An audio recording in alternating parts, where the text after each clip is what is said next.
Hi, I am Rangasamy. இன்றைக்கி நாம் என்ன பார்க்க போகிறோன்னா, ஆப்ஷன் ட்ரேடிங்கில் பெரும்பாலான பேர் ஏன் லாஸ் பண்ணுறாங்க அப்படின்றத இன்றைக்கி பார்க்கலாம். ஆப்ஷன் ட்ரேடிங்கை பொறுத்த வரைக்கும் பெரும்பாலும் பை பண்ணுறவங்க தான் லாஸ் அதிகமாக பண்ணுறாங்க. ஒன்று புட்டையோ அல்லது காலையோ அல்லது ரெண்டுத்தையும் சேர்த்து பை பண்ணுறவங்க தான் அதிகமாக லாஸ் பண்ணுறாங்க. இந்த லாஸ் வரத்துக்கான காரணம் நிறைய இருந்தாலும் முக்கியமான 2 காரணம் இருக்குது. அதை பற்றி நம்ம பார்ப்போம். ஒன்று, மார்க்கெட்டோட தன்மையை புரிஞ்சிக்க முடியாது. மார்க்கெட்டில் என்ன நடக்குது, ஏற்றமா இறக்கமா இல்லாத இடமா, என்ன நடக்குதுன்னு தெரியாது. அதுக்கு ஏற்றாற்போல் நம்மளால் நடந்து கொள்ள முடியவே முடியாது.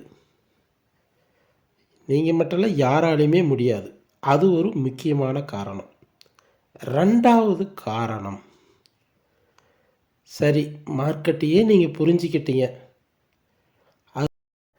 மார்க்கெட் ஏறும்போது காலை பை பண்ணுறீங்கன்னு வச்சுக்க, எல்லா டைமும் லாபம் வருமா அப்படின்னு பார்த்தா வராது. நீங்கள் அதாவது ஏன் வராதுன்னா, நீங்கள் பை பண்ணாலையும் பண்ணும்போது டைம் வேல்யூ சேர்த்து தான் நம்ம பை பண்ண வேண்டியதாக இருக்கும்.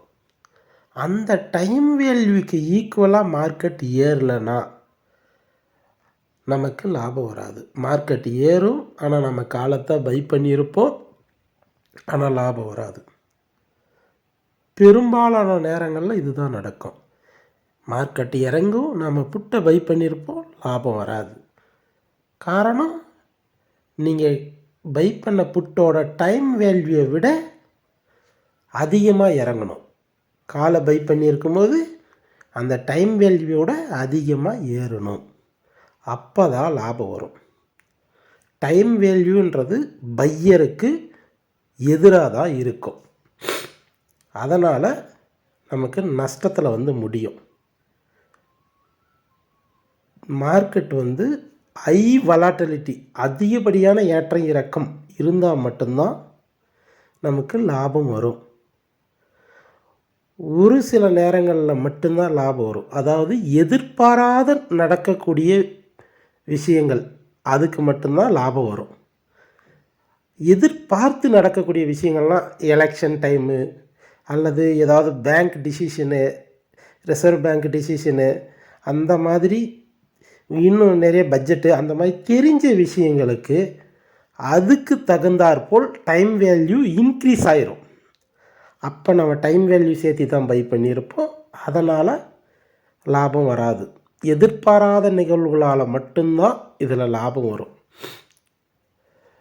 அதனால் தொடர்ந்து காலையும் புட்டையும் பை பண்ணும்போது உங்களுக்கு நஷ்டம் வரத்துக்கு பெரும்பாலான வாய்ப்புகள் அதிகம்.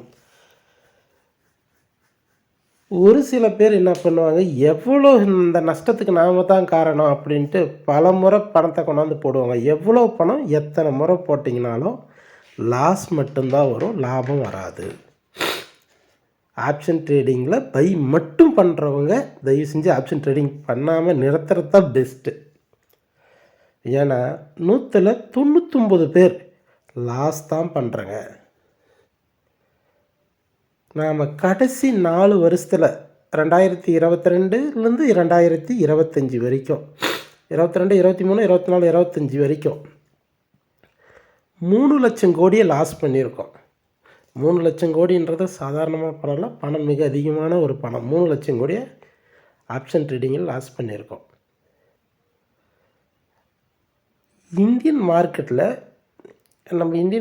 ஆப்ஷன் ட்ரேடிங்கு ஒரு 25 வருஷமாக இருக்குது. 1999, 2000 அந்த வாக்கில் தான் வந்தது. அப்போ இருந்து இப்போ வரைக்கும் ஆப்ஷன் ட்ரேடிங் பண்ணி யாரும் சம்பாரிச்சதா, அதாவது பை மட்டும் பண்ணி சம்பாரிச்சதா எந்த ஒரு டேட்டாவும் இல்லை, எந்த ஒரு சரித்திரமும் இல்லை. அதனால் ஆப்ஷன் ட்ரேடிங் பண்ணுறவங்க பை மட்டும் பண்ணுறது தேவையில்லாத ஒரு விஷயம். அதை கண்டிப்பாக நிறுத்தலாம். சரி, இப்போ உங்களுக்கு ஒரு எண்ணம் தோணும், 199 பேர் லாஸ் பண்ணுறாங்க, கடைசி 4 வருஷத்தில் 3 லட்சம் கோடி லாஸ் பண்ணியிருக்காங்க.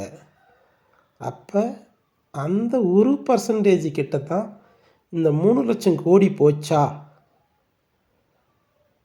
அப்படின்ற ஒரு எண்ணம் தோணும். அந்த 1% என்ன பண்ணுறாங்க, அவங்க ஆப்ஷன் ட்ரேடிங்கில் எப்படி லாபம் எடுக்கிறாங்க அப்படின்னு உங்களுக்கு ஒரு எண்ணம் தோணும். அந்த 3 லட்சம் கோடி மொத்தமாக அந்த 1% கிட்ட போச்சுன்னு சொல்ல முடியாது. ஆனால் அதில் ஒரு பார்ட் ஆஃப் பணம் அந்த 1% கிட்ட தான் போச்சு. ஃபஸ்ட்டு ஏன் முழுசாக போகலைன்றதை தெரிஞ்சுக்கலாம். நாம் ட்ரேட் பண்ணும்போது ப்ரோக்கரேஜும் கவர்மெண்ட் டேக்ஸும் கட்டுறோம். இந்த stamp duty, security transaction, SEBI turn over charge, exchange charge எல்லாத்தையும் கட்டுறோம். அந்த சார்ஜஸ் போக மீதிக்கிற பணம் அந்த 1% கிட்ட தான் போயிருக்கு. ஓகே, அந்த 1% என்ன பண்ணுறாங்க, லாபம் எப்படி போகுது அப்படின்னு பார்த்தா, அவங்க பை மட்டும் பண்ணுறதில்ல, ஸ்ட்ராட்டஜியும் பண்ணுறாங்க. அதனால தான் அவங்களுக்கு லாபம் வருது. ஸ்ட்ராட்டஜினா ஒன்றும் இல்லை, பையோட செல்லும் சேர்த்து பண்ணுவாங்க. உங்களுக்கு செல் பண்ணுறது எப்படின்னா, பை எப்படி பண்ணுறீங்களோ அதே மாதிரி செல் பண்ணுறது தான்.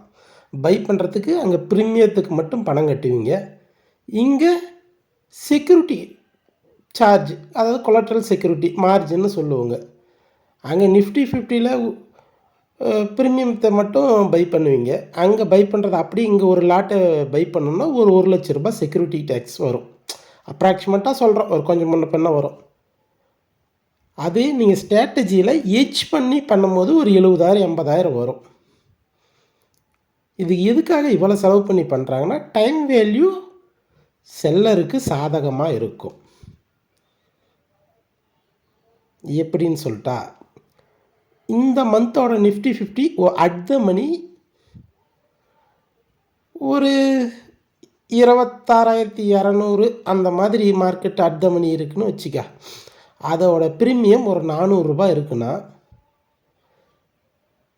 இந்த மாதம் மார்க்கெட் அதே இடத்துல இருந்தாலும் அந்த 400 ரூபாய் செல்லருக்கு லாபம். ஆனால் பையருக்கு அந்த 400 ரூபாய் ப்ரீமியம் லாஸ். அதனால் செல்லருக்கு லாபம் வரத்துக்கான வாய்ப்பு இருக்குது. அதுக்காக செல் பண்ணுறவங்க எல்லாரும் சம்பாதிக்கிறதில்ல, ஆனால் சம்பாதிக்கிறவங்க எல்லாரும் செல் பண்ணுறவங்களாம் இருக்காங்க. ஒரு சில பேசிக்கான விஷயம் தெரிஞ்சுக்கிட்டால் நீங்களும் பண்ணலாம். டைம் வேல்யூ எப்படி கால்குலேட் பண்ணுறது, இன்ட்ரெஸ்டிக் வேல்யூனா என்ன, இந்த மணி அட் த மணினா என்ன, ஓப்பன் இன்ட்ரெஸ்ட்னா என்ன, மார்க்கெட்டில் ஒரு ஸ்ட்ராட்டஜியை மேக்ஸிமம் லாஸ் மேக்ஸிமம் ப்ராஃபிட் எப்படி பார்க்கறது, இதெல்லாம் ஒன்றும் அவ்வளோ பெரிய சயின்டிஸ்ட் விஷயம்லாம், ராக்கெட் சயின்ஸ்லாம் ஒன்றும் கிடையாது. 2 நம்பரை கூட்ட தெரியும், 2 நம்பரை கழிக்க தெரியும்னா இந்த விஷயத்தை பூரா தெரிஞ்சுக்கலாம். ஒன்றும் இல்லை, உங்களோட இந்த சாட் ஜிபிடி கூகுளில் நீங்களே போட்டு பாருங்கள், டைம் வேல்யூ எப்படி கால்குலேட் பண்ணுறது, இன்ட்ரெஸ்டிக் வேல்யூனா என்ன, இந்த money at the money out of மணினா என்ன, ஒரு ஸ்ட்ராட்டஜி எப்படி எடுக்கிறது, இந்த மாதிரி பேசிக் விஷயந்தான். இது எல்லாமே பேசிக் விஷயந்தான். இதை தெரிஞ்சுக்கிட்டால் கண்டிப்பாக ப்ராஃபிட் எடுக்க வாய்ப்பு உண்டு. அதுக்காக ஸ்ட்ராட்டஜி பண்ணால் 100% லாபம் வரும் அப்படின்லாம் எந்த ஒரு உத்தரவாதமும் கிடையாது. ஆனால் பையர் 10,000 20,000 இல்லை ஒரு சில லட்சங்களாக வச்சு பண்ணலாம், 50,000 1 லட்சமோ. ஆனால் செல் பண்ணி ஒரு ஸ்ட்ராட்டஜியாக பண்ணணும்னா மினிமம் ஒரு 10 லட்சம் 20 லட்சம் அந்த மாதிரி இருந்தால் தான் உங்களுக்கு ஃப்ரீயாக ஸ்ட்ராட்டஜி பண்ண முடியும். அது குறைவாக இருந்தால் கண்டிப்பாக பை மட்டும் பண்ணி வேஸ்ட் பண்ணாதீங்க, அது வேண்டாம்.